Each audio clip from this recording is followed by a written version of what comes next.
Terry Bailey was by far the most interesting man my mom ever married, although I couldn't be sure that my own dad was not in some way interesting, because I only met him once and knew practically nothing about him.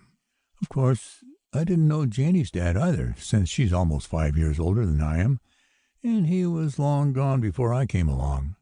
Mom always said he was her first major mistake and that Janie was the only good thing that came of that relationship. Even after that, Mom had a run of bad luck when it came to picking husbands. But somehow I knew that she would stay with Terry Bailey. They had already been together almost 2 years, and that was a lot longer than her marriage to Janie's father and my dad combined.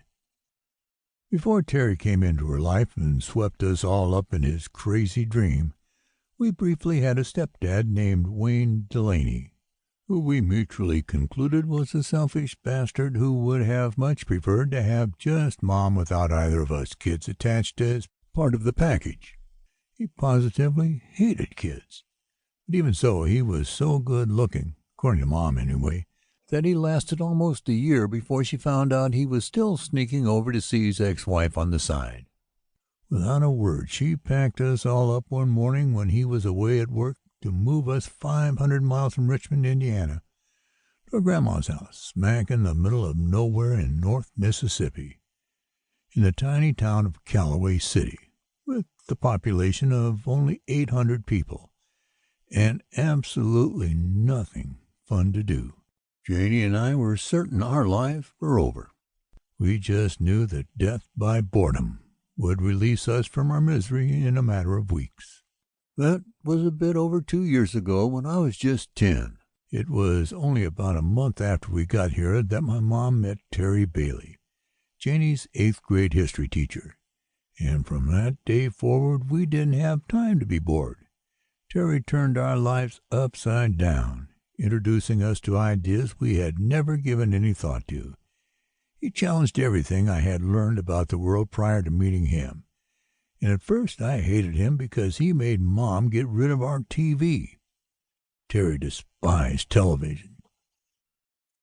"Look around you, Robbie.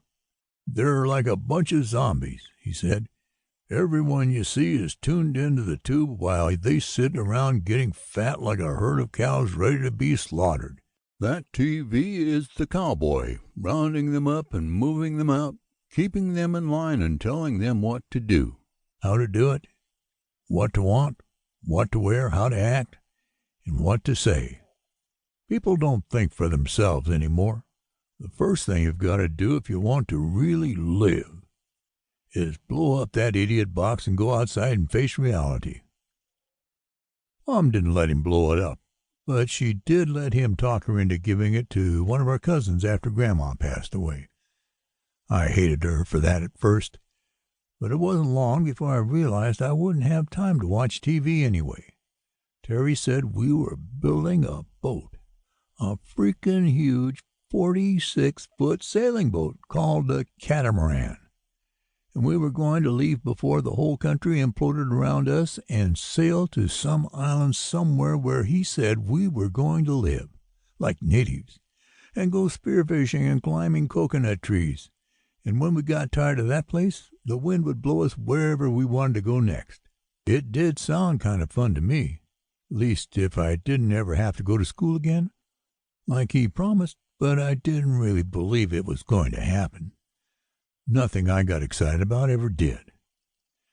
At first I thought the only reason Terry married my mom was because she inherited Grandma's house and there was an old barn out back where my grandpa used to have his cabinet-making shop.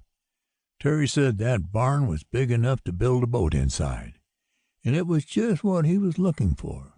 He sure couldn't have built it at his place. Terry was living in an apartment by the school when they met.